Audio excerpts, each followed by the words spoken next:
Hello, my dear students. Today we will study a poem that is Break, Break, Break.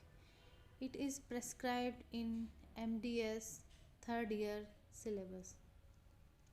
So, first of all, we should discuss the introduction of this poem. So, this is a poem that is related by the seashore.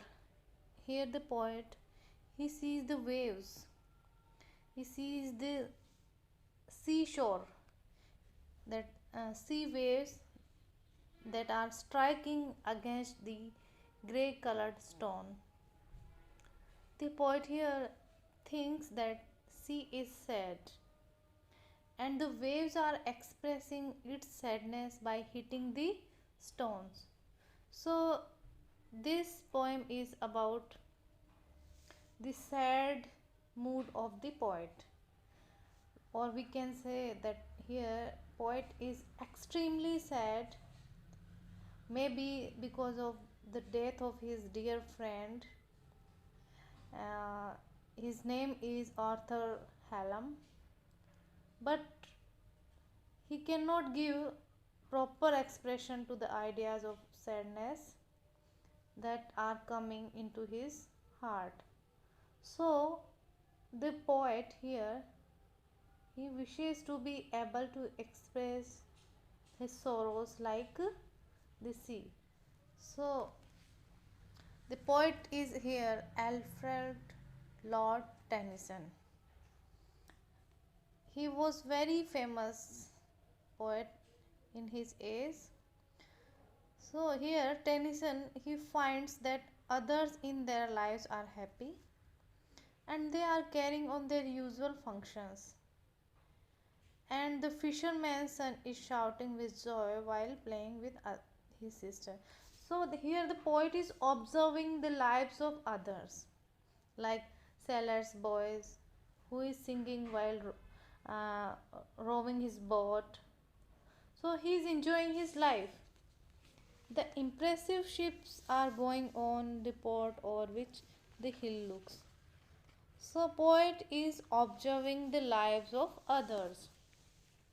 और अगर हम हिंदी में बात कहें तो हम ये कह सकते हैं कि हमारा जो पोएट है वो एक समुद्र के किनारे बैठा हुआ है और जो समुद्र की जो लहरें हैं उनको वो देख रहा है और उन लहरों को देखकर उसके मन में कुछ उदासी आ रही है। उसको क्या लगता है कि जिस तरह से वो उदास है उसी तरह से समुद्र भी उदास है। उसको लगता है कि ये जो लहरें हैं ये पत्थरों पर प्रहार करके उसकी उदासी को अभिव्यक्त कर रही है, मतलब समुद्र की उदासी को अभिव्यक्त कर रही है और पोएट की खुद की भी उदासी को अभिव्यक्त कर रही है। और दूसरी तरफ उसको क्या लगता है कि हर कोई अपनी लाइफ में खुश है, सब अपने अपने जो नॉर्मल डेली रूटीन्स के जो काम है वो कर रहे हैं। वो यहाँ पे उदाहरण देता है जैसे कि कोई मछुआरा है या मछुआरे का बेटा है, वो अपनी बहन के साथ खेल रहा है और वो बहुत खुश दिख रहा है। दूसरी तरफ एक नाव चलाने वाला लड़का है, वो समुद्र में नाव को बहुत गाते हुए खेते जा रहा है। और इस तरह से मतलब सबकी लाइफ में बहुत खुशी है, हैप्पीनेस है और पोएट को लगता है कि वो खुश नहीं है और दूसरी तरफ समुद्र खुश नहीं है। तो पोएट कहता है और पोएट विश करता है that for the soft touch of his friend Hallam sent which is not seen. वो फील करता है कि ये जो टच है, ये जो कोमल स्पर्श है उसके लिए वो तरस रहा है, वो उसको फील करना चाहता है। उसको लगता है कि जो उसका फ्रेंड है हिज उसके जो ईयर्स हैं वो थ्रस्टी हैं। किस चीज़ के लिए? कि he wants to hear the sweet voice which that has silent, जो मर गए हैं, जो अब कभी सुनाई नहीं दे सकते। तो वो कहता है कि ये जो वेव्स हैं it should be continue, it should continue to hit the foot of a steep rock. मतलब ये चट्टानों से बार बार में टकरा टकरा के जाती रहे। और we can say that he feels that he will never get back that delicate beauty। अब वो जो पास्ट की बात कर रहा है, हम ये कह सकते हैं कि पास्ट में उसने जो इन्जॉय किया, what ever he has enjoyed in the company of his friend, his name is Hallam, Arthur Hallam, so he is enjoying, he is remembering those days। तो पोइट यहाँ क्या कह रहा है, break break break on thy cold grey stones O sea. मतलब कि वो सी को डायरेक्टली एड्रेस कर रहा है। क्या कह रहा है कि ब्रेक ब्रेक ब्रेक, मतलब वो जब समुद्र के किनारे बैठा हुआ है, while he is sitting by the seashore, the poet sees that its waves, ये क्या है, ये वेव्स हैं, समुद्र की तरंगे हैं, जो क्या कर रही हैं, they are hitting the grey coloured stones, जो ग्रे कलर के जो स्टोन्स हैं उनको हिट कर रही हैं, बार बार में आके उनसे आकर टकरा रही हैं। तो ये पोइट क्या फील करता है कि the thoughts that arise in me O well the fisherman's boy, कि poet feels the sea is sad and the waves are striking against the stones. तो पोइट क्या फील करता है कि I am extremely sad because he because of deep sorrows.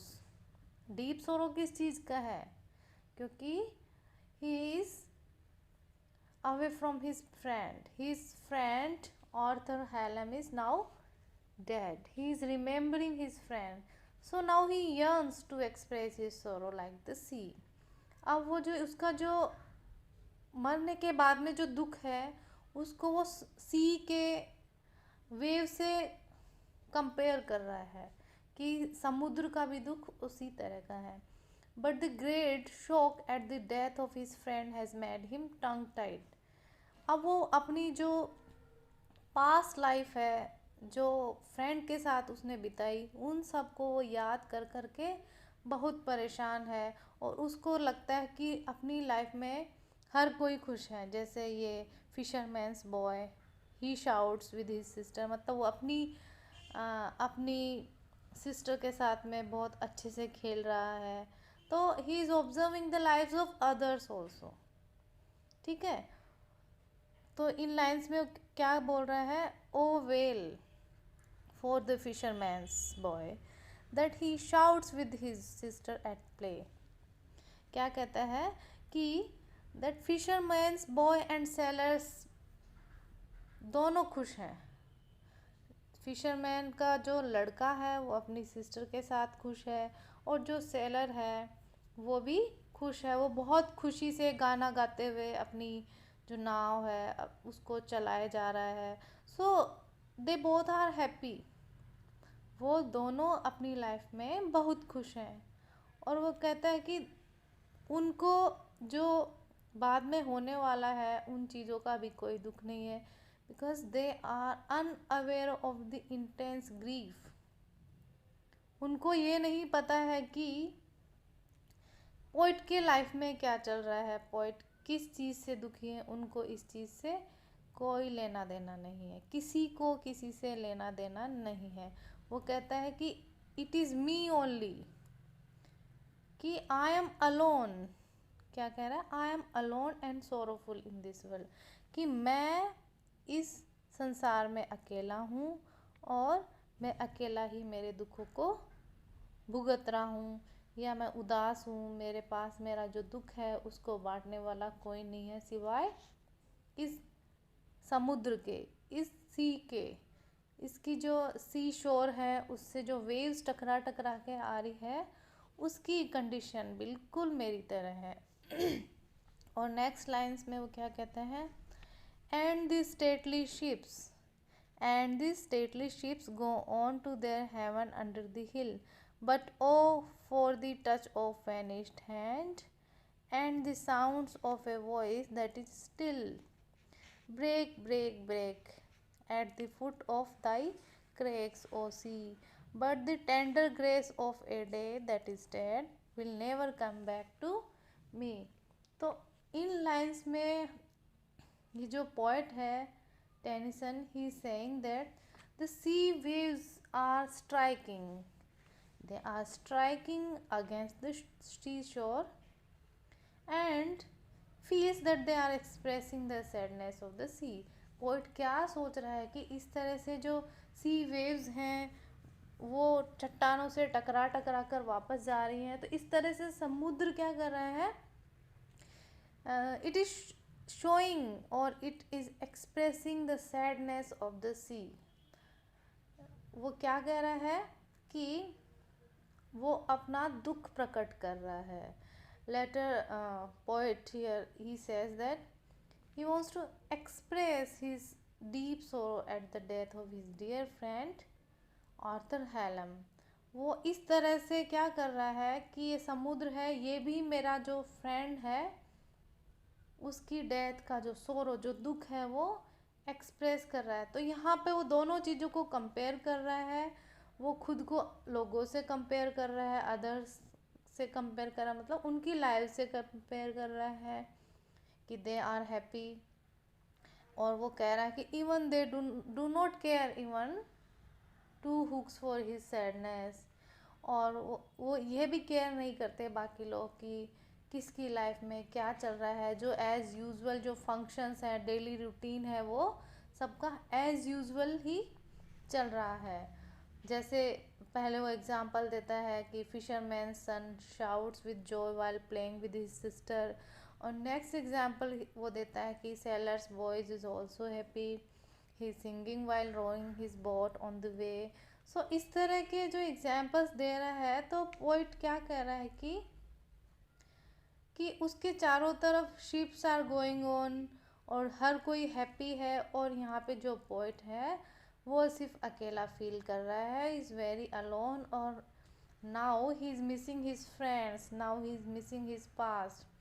तो वो कहता है कि वो विश करता है कि wishes to feel the soft touch of his friends, कि काश उसके फ्रेंड का जो सॉफ्ट टच था, उसके जो हैंड थे, वो वापस आ जाए. But it is not at all possible, he can not see this.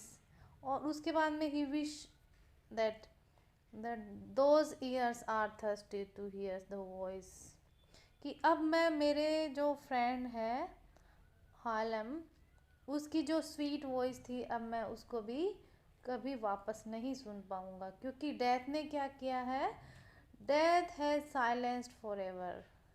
Death की वजह से क्या हो गया है, वो हमेशा के लिए साइलेंट हो गया है.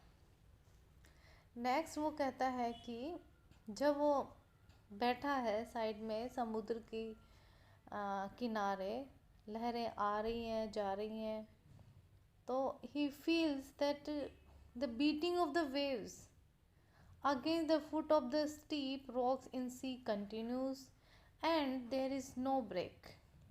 इसीलिए वो 3 बार कहता है there is no break, break, break, break. That is nature and that is nature is carrying on its function.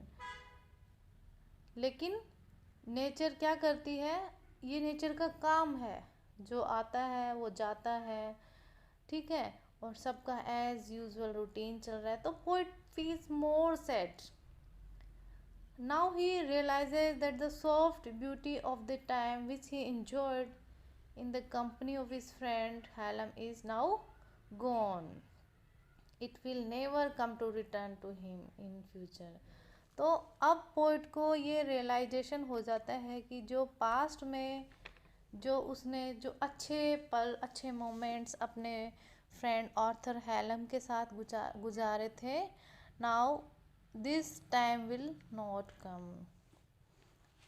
सो अब जो टाइम है जो खो चुका है, अब वापस नहीं आने वाला. So this was the poem about break, break, break. I think it is clear. Thank you.